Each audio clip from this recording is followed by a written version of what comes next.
नमस्कार दोस्तों, मेरा नाम वीरू द्विवेदी है। मैं आपका अपने YouTube channel Veeru Dwivedi education hub पर हार्दिक स्वागत करता हूं। दोस्त, आज हम बात करेंगे एक ऐसे टॉपिक की जो कि चाहे यूपी टेट हो, सेटेट हो या सुपर टेट हो या किसी भी प्रकार की शिक्षक भर्ती हो, इसका ज्ञान हर टीचर को होना चाहिए। और यहाँ से लगभग 2-3 प्रश्न हर बार परीक्षा में पूछे जाते हैं।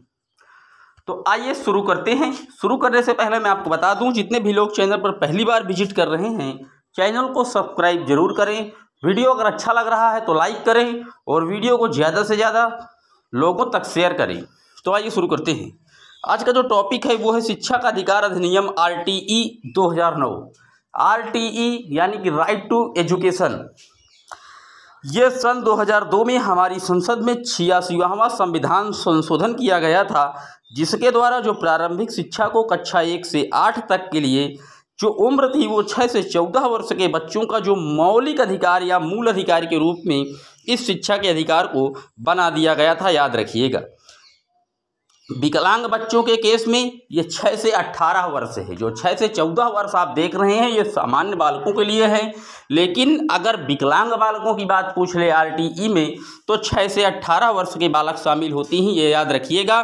भाग 3 और अनुच्छेद 21A में इसका वर्णन है। दोस्त याद रखिएगा।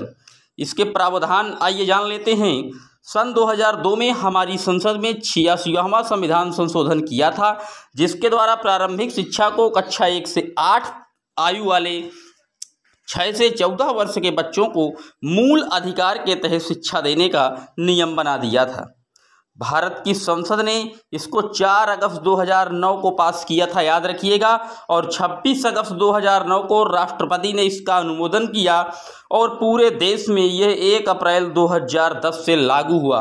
तो पूछ लेता है कि RTI यानी कि जो राइट टू एजुकेशन है एक्ट है, ये कब से स्टार्ट हुआ भारत में? तो पूरे भारत में ये 1 अप्रैल 2010 से प्रभावी माना जाता है। याद रखिएगा, पूछ लेता है।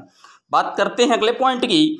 लागू होने के 3 साल के अंदर अंदर कोई भी स्कूल गैर मान्यता प्राप्त नहीं होना चाहिए। लागू होने के 5 साल बाद किसी भी स्कूल में कोई भी अप्रशिक्षित शिक्षक काम नहीं कर सकता। ये RTI के मुख्य बिंदु हैं। 6 से 14 वर्ष का कोई भी बच्चा स्कूल से बाहर ना रहे, वो सिर्फ और सिर्फ ज्ञान के दायरे में रहे। 8वीं कक्षा तक सभी बच्चों को पास किया जाए। बच्चों को फेल ना करने की नीति को शून्य अवरोधन कहा जाता है। याद रखिएगा, शून्य अवरोधन। प्रत्येक अध्यापक प्रति सप्ताह लगभग 45 घंटे काम करे। स्कूल में प्रतिदिन 7.5 घंटे। याद रखिएगा, प्रत्येक अध्यापक के लिए 45 घंटे प्रति सप्ताह वर्क का जो कार्य है वो दिया गया है। याद रखिएगा।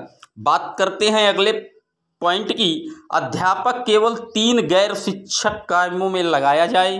जनगणना में आप अध्यापक की ड्यूटी लगा सकते हैं, आपदा प्रबंधन में भी लगा सकते हैं और इलेक्शन में भी लगा सकते हैं। ये RTE में कहा गया है कि मात्र 3 जगह ही टीचर की ड्यूटी लगाई जा सकती है, प्राथमिक हो या उच्च प्राथमिक हो। लेकिन आज ऐसी विसंगति है भारत में कि जो प्राथमिक या उच्च प्राथमिक के टीचर हैं उनको हजारों कामों में लगाया जा रहा है। याद रखिएगा। बात करते हैं अगले पॉइंट की। हर विद्यालय में अध्यापकों के 90% पद हमेशा भरे रहें, जो कि आज सही से इस डाटा को फॉलो नहीं कर रही है सरकार। 90% पद नहीं भरे हैं। याद रखिएगा। बात करते हैं अगले पॉइंट की। प्राथमिक में 30 बच्चों पर 1 टीचर होना चाहिए और उच्च प्राथमिक में 35 बच्चों पर 1 अध्यापक होना आवश्यक है। ये भी याद रखिएगा। बात करते हैं अगले पॉइंट की। बच्चों के व्यक्तित्व की शैक्षिक पक्ष और सह शैक्षिक पक्ष दोनों पक्षों का विकास करना, ताकि बच्चों के व्यक्तित्व का संपूर्ण विकास हो सके। ये भी इसी का कथन है।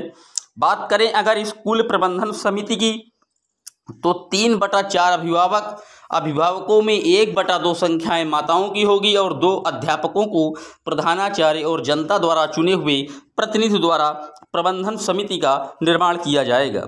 शिकायत के लिए बता दें, राष्ट्रीय बाल अधिकार संरक्षण आयोग प्रत्येक प्राइवेट स्कूल में 25% जो सीटें हैं वो गरीब अभिभावकों के बच्चों को शामिल करने के लिए रिक्त रखी गई हैं। यानी कि जो गरीब तबके का बालक है उसका जो एडमिशन है, जो फीस है वो फ्री में पढ़ सके, इसके लिए 25% सीटें आरक्षित की गई हैं।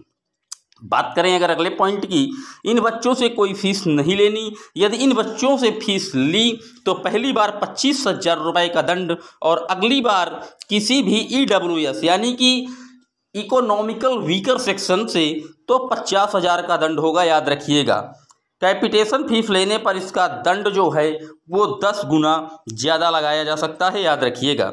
अब आइए इसी के संदर्भ में कुछ प्रश्नों के माध्यम से हम जानते हैं, प्रैक्टिस के माध्यम से। तो RTI के तहत किस कक्षा तक बालक को रोका या निष्कासित नहीं किया जा सकता? तो 1 से 8 तक किसी भी बालक को हम एडमिशन लेने से या विद्यालय में पढ़ने से वंचित नहीं कर सकते। ये राइट टू एजुकेशन का एक मूल अधिकार है, याद रखिएगा। बात करते हैं अगले प्रश्न की। RTI 2009 के पाठ्यक्रम निर्धारण हेतु क्या निर्देश हैं? तो संविधान के अनुरूप हो, उससे बालकों का सर्वांगीण विकास हो, शिक्षा का मात्र यथासंभव जो हो वो मातृभाषा हो। तो ये तीनों एकदम सही हैं, तो इसका डी ऑप्शन एकदम सही है, उपर्युक्त सभी। बात करते हैं अगले प्रश्न की। शिक्षा के अधिकार की जो प्रकृति है वो कैसी है? तो शिक्षा के जो अधिकार की प्रकृति है ये संवैधानिक है। विद्यालय प्रबंध समिति का पुनर्गठन कितने वर्ष पश्चात होना चाहिए? तो प्रत्येक जो 2 वर्ष में है वो विद्यालय समिति का जो है वो करना चाहिए, याद रखिएगा। बात करते हैं अगले प्रश्न की। RTI 2009 के तहत गठित होने वाला विद्यालय समिति के लिए क्या प्रावधान है? तो समिति में 3/4 सदस्य माता पिता या संरक्षक होंगे। समिति की 50 से % महिलाएं सदस्य होंगी। दोनों बातें एकदम सही हैं, सी ऑप्शन एकदम सही है दोस्त। बात करते हैं अगले प्रश्न की। साक्षरता शिक्षित करने के साधनों में से एक है। साक्षरता आप शिक्षा नहीं है, ये कथन किसका है? ये कथन है महात्मा गांधी का। A फॉर अमेरिका एकदम सही है। बात करते हैं अगले प्रश्न की। भारतीय संविधान की किस धारा में शिक्षा को मौलिक अधिकार बताया गया है? तो जो 21A है, इसी में 21A में शिक्षा को जो है वो मौलिक अधिकार बताया गया है, सी ऑप्शन एकदम सही है। बात करते हैं अगले प्रश्न की। निःशुल्क एवं अनिवार्य शिक्षा की व्यवस्था करने की कल्पना किस प्रकार के शैक्षिक प्रशासन में की गई है? तो जो ये की गई है प्रजातंत्रात्मक शैक्षिक प्रशासन में, मतलब A ऑप्शन एकदम सही है दोस्त। बात करते हैं अगले प्रश्न की। कक्षा 1 से 5 तक 1 किलोमीटर तथा कक्षा 6 से 8 तक 3 किलोमीटर के दायरे में विद्यालय को किस रूप में कानून में परिभाषित किया गया है? तो ये नेबरहुड के द्वारा कानून में प्रतिपादित किया गया है, A ऑप्शन एकदम सही है। बात करते हैं अगले प्रश्न की। कक्षा 6 से 8 के बालक के संबंध में विद्यालय आसपास के कितने किलोमीटर दूरी के बीच में स्थापित किया जाए? तो ये उच्च प्राथमिक की बात कर रहा है, 6 से 8। तो ये जो स्थापित हो हर 3 किलोमीटर में एक उच्च प्राथमिक विद्यालय स्थापित हो, B ऑप्शन एकदम सही है। बात करते हैं अगले प्रश्न की। शिक्षा अधिकार अधिनियम देश भर में कब लागू हुआ? तो शिक्षा अधिकार अधिनियम पूरे देश में 1 अप्रैल 2010 से प्रभावी माना जाता है, A ऑप्शन एकदम सही है डियर। बात करते हैं अगले प्रश्न की। शिक्षा का अधिकार अधिनियम 2009 ने 6 वर्ष से 14 वर्ष के आयु के विद्यालय कभी न गए अथवा विद्यालय शिक्षा अधूरी छोड़ने वाले बच्चों को शिक्षा के मुख्य धारा से जोड़ने हेतु जो है विशेष प्रशिक्षण लागू करने पर जोर दिया है, यानी कि टीचर को ऐसे प्रशिक्षित किया जाए ताकि वो हर वर्ग के बालकों को कैसे उसे एजुकेट करना है, किस प्रकार मोटिवेट करना है, कैसे पढ़ाना है, किन किन शिक्षण विधियों के माध्यम से, एक्शन ऑफ रिसर्च से, क्रिएटिविटी थिंकिंग को कैसे उसको इम्यून करना है। तो इन सभी के लिए एकदम सही है, विशेष प्रशिक्षण लागू करने पर जोर दिया गया है, बी ऑप्शन। बात करते हैं अगले प्रश्न की। शिक्षा का अधिकार कानून किस राज्य पर लागू नहीं था है? अब था है क्योंकि बदल गया सिस्टम। शिक्षा का अधिकार कानून किस राज्य पर लागू नहीं था पहले? तो जम्मू कश्मीर में लागू नहीं था, क्योंकि जम्मू कश्मीर एक स्वतंत्र राज्य हुआ करता था। लेकिन धारा 370 और 35A के हटाने के बाद अब जम्मू कश्मीर पूर्ण रूप से भारत का अंग है और सारी व्यवस्थाएं जो अन्य प्रदेशों में लागू और संचालित होती हैं, तो वो सारी व्यवस्थाएं अब जम्मू और कश्मीर में भी संचालित होती हैं। तो RTI जम्मू कश्मीर में भी इस समय वर्क करना शुरू कर दिया है, याद रखिएगा। बात करते हैं अगले प्रश्न की। प्राथमिक स्तर पर शैक्षणिक घंटे निर्धारित किए गए हैं। तो जो प्राथमिक स्तर है वहाँ पर 800 घंटे शैक्षणिक निर्धारित किए गए हैं। निजी स्कूल में गरीब बच्चों के लिए सीटें जो आरक्षित हैं वो 25%। अभी मैं आपको बताया हूँ कि EWS जो इकोनॉमिकल वीकर सेक्शन है वहाँ पर 25% जो सीटें हैं वो उन अभिभावक के बालकों के लिए रिजर्व हैं जो कि गरीब वर्ग से आते हैं, याद रखिएगा। बात करते हैं अपने अगले प्रश्न की। निःशुल्क एवं अनिवार्य शिक्षा का अधिकार अधिनियम 2009 के अंतर्गत किसी भी अध्यापक की निम्न में से किस कार्य के लिए नहीं लगाया जा सकता है? तो जनगणना में लगाया जाएगा, आपदा में भी लगाया जाएगा, चुनाव संबंधी कार्यों में भी आप टीचर की ड्यूटी लगा लेंगे, लेकिन जो ये पल्स पोलियो कार्यक्रम है इसमें किसी भी शिक्षक की ड्यूटी सरकार नहीं लगवा सकती, याद रखिएगा। डी ऑप्शन एकदम सही है।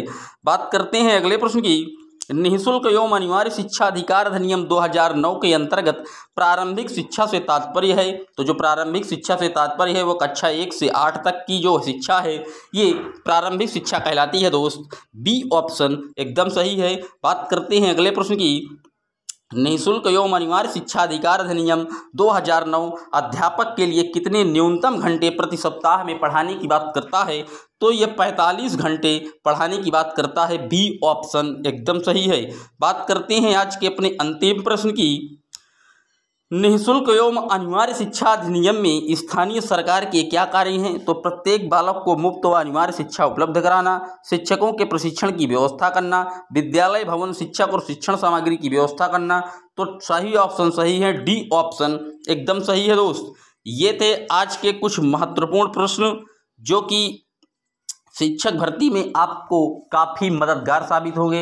अगर आपको ये वीडियो अच्छा लग रहा है तो ज़्यादा से ज़्यादा ग्रुपों में, ज़्यादा से ज़्यादा मित्रों में, अपने यार दोस्तों में इसको शेयर कीजिए ताकि और लोग भी इस वीडियो का लाभ उठा सकें। तो मिलते हैं एक और वीडियो में, तब तक के लिए जय हिंद, जय भारत।